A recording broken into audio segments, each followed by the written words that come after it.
Good morning. Listening to SoundCloud this morning, and just a few things came to mind that I thought were really deep and maybe deserved a little introspection. For one thing, hold on a second. I was watching a video about this guy yesterday. He talking about Civil War II, or what happened, yada yada yada, all this crazy stuff. And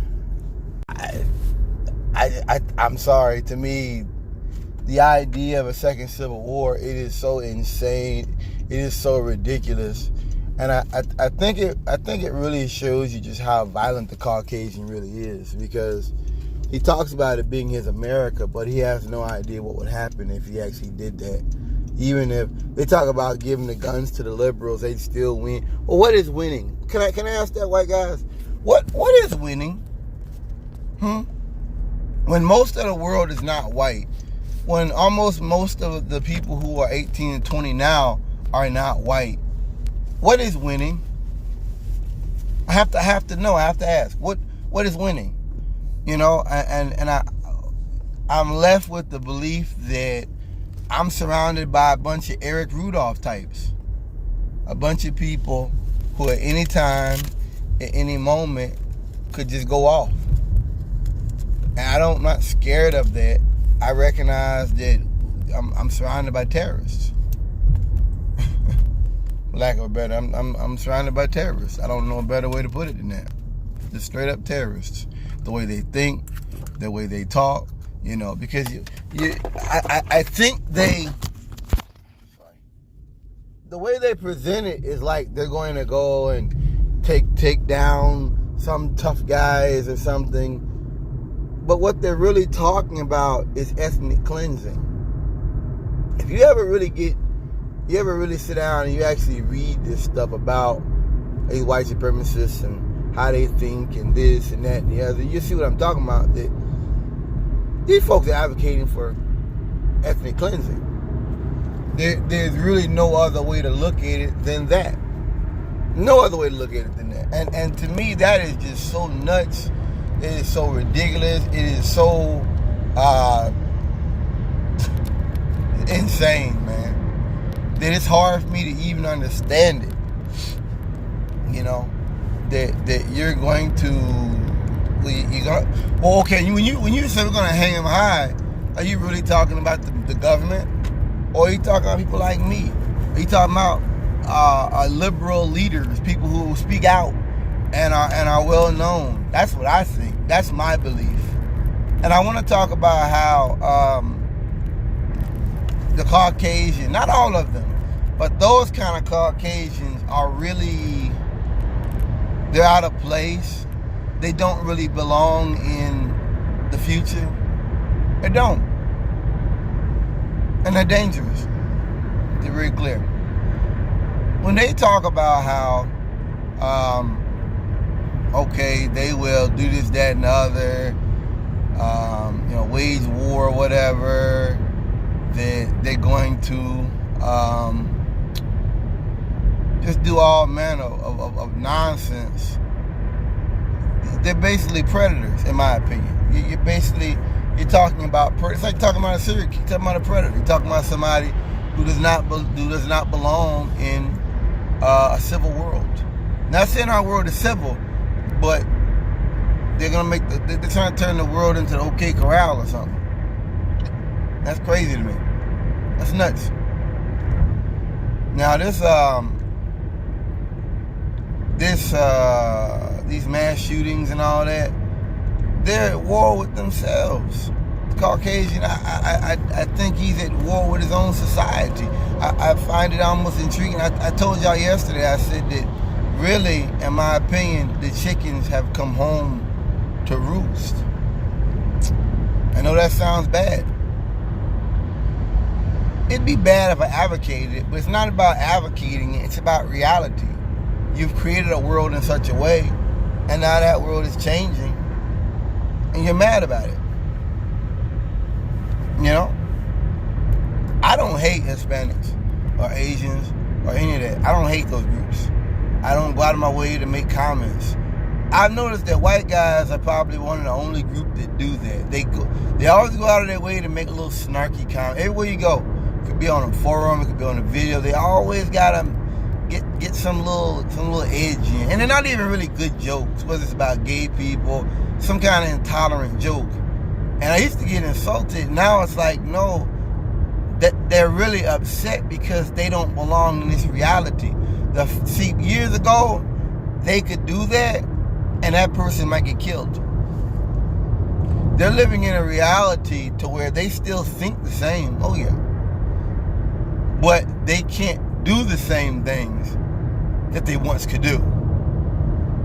It'd be like taking a cop from Crash or Rampart back in the early 90s, late 80s, early 90s, and putting him in LAPD 2019. He wouldn't be able to make it. He's the same department, he wouldn't be able to make it. I think the body cameras, I think he'd have some real serious trouble. Ain't the same world. And that's the reality of it. They don't belong. And I think a lot of them know that. Moving on. And Trump gives them the idea that world is power. We can go back to that world, I'm not going into that again. But we're really at war. We're listen to this guy making this video he made. He's talking about the Bernie brothers shooter. I mean, he really dug deep because I hadn't even heard about these acts of violence. He mentioned one shooting that was done by a liberal, and he mentioned some violence, I guess. Okay.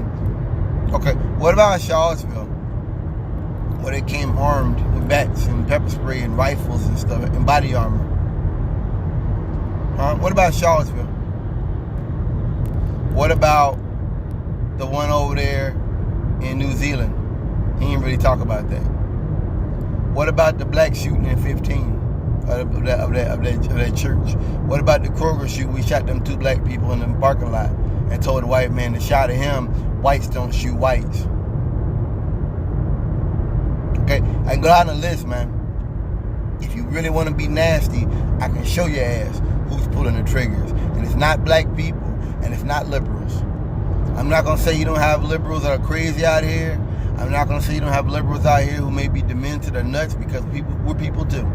But I would say this idea of going armed to tear up the people in order to foment or push a political message, that's these conservatives, man. That's them, dude. There's nobody but them. You're not going to get me to believe that liberals are out here. You're not going to believe it. Just not. It's not going to work. Stop that nonsense, right here now. So, what else? But like I said, they with these kids dying and everything, and like states like Texas, they've done nothing. No law's been passed. Nothing has changed since the shooting happened. It really shows you that those gun rights are more important than human rights. And that's one point that's been made very clear to me time and time again, that those gun rights are more important than anything else to the crackers. That's it. Nothing else matters. My life doesn't matter. No one else's life matters in order to uphold and maintain white supremacy. And I mean, when it comes to me, I ain't nobody. I got to get this car fixed, try to work to pay my rent a couple weeks, I ain't nobody. But they're killing their children. Their children are being killed, and nothing is being done. I just find that incredibly interesting. I find that incredibly amazing to see that there's really no real big push in those kind of states. I don't see why there isn't a federal red flag law at this point. To me, that is so simplistic, that you have people who are clearly mentally ill, who clearly should not have guns. I don't have a problem with that. You know what I mean? I don't know why we have to even debate this. Sorry about that. I don't know why it's even a debate. That's, you know, you got people who come back, and the thing I read from this guy, you know, is this cop guy saying that they're gonna use the red flag laws to take guns away from the veterans. Well, maybe some of y'all shouldn't have guns.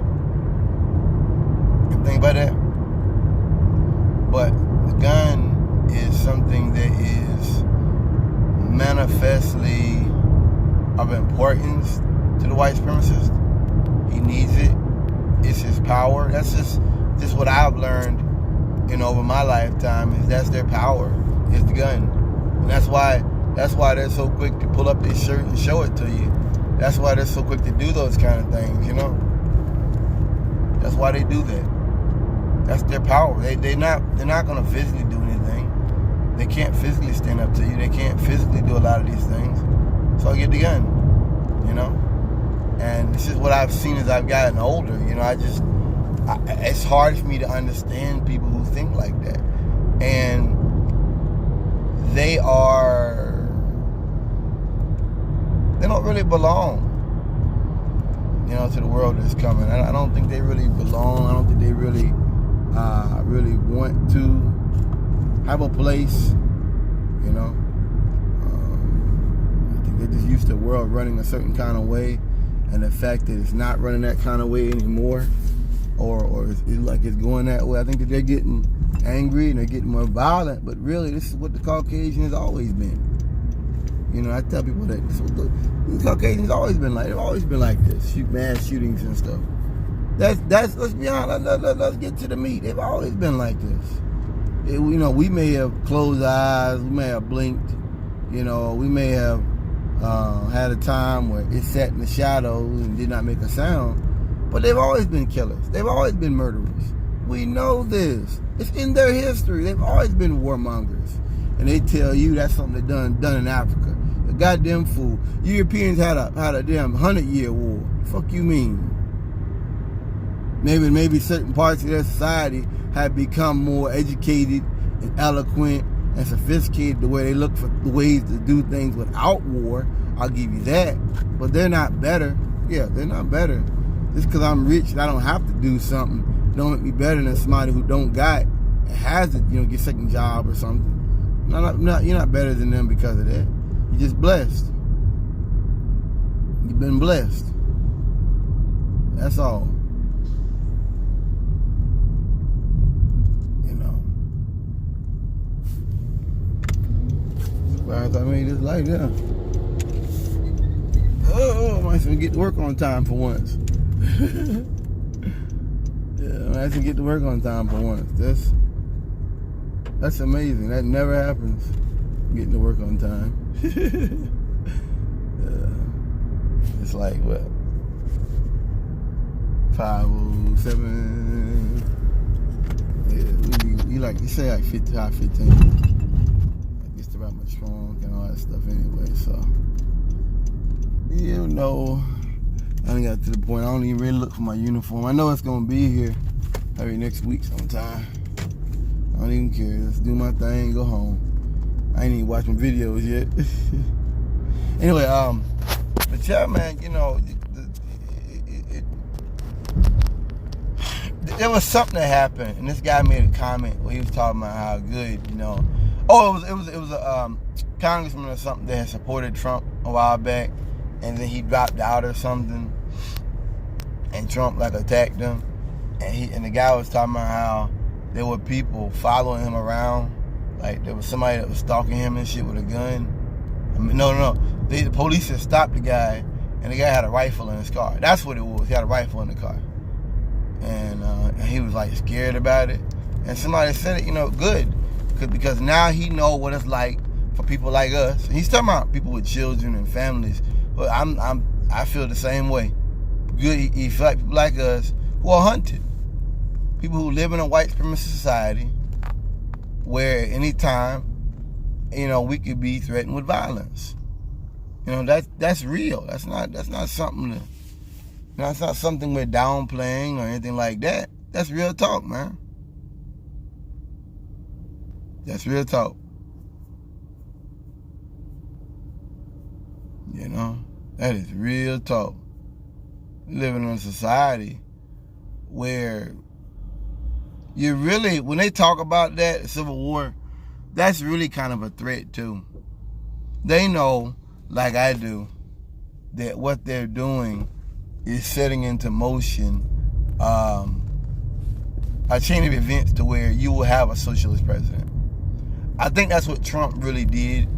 He talked about Obama being bad, but Obama did a lot of things for the red. He did a lot of things for the rednecks. That's what gets me, is that anytime a black man gets power, even if he does good for white people, for white interests, they still hate you. You got some more wars, more drone attacks, all that stuff. Took out Bin Laden. They still hate him because of what he represented. You know? What he represented. They hated him. You know? But like I said, that guy, it might sound kind of cold or whatever to you, but I feel the same. That guy, now he knows what it's like to be hunted. To live in a society to where anywhere you go, it could be a man with a gun. Open fire for no reason at any time. Or could open fire on your children at any time. And you have no control over that. You have no control, you have no say, nothing. And they tell you in your face, you know, it's America, you know. And they brandish them guns too. They brandish them at you. So this is really, as far as I'm concerned, she can come on the roost for him, you know. Peace out.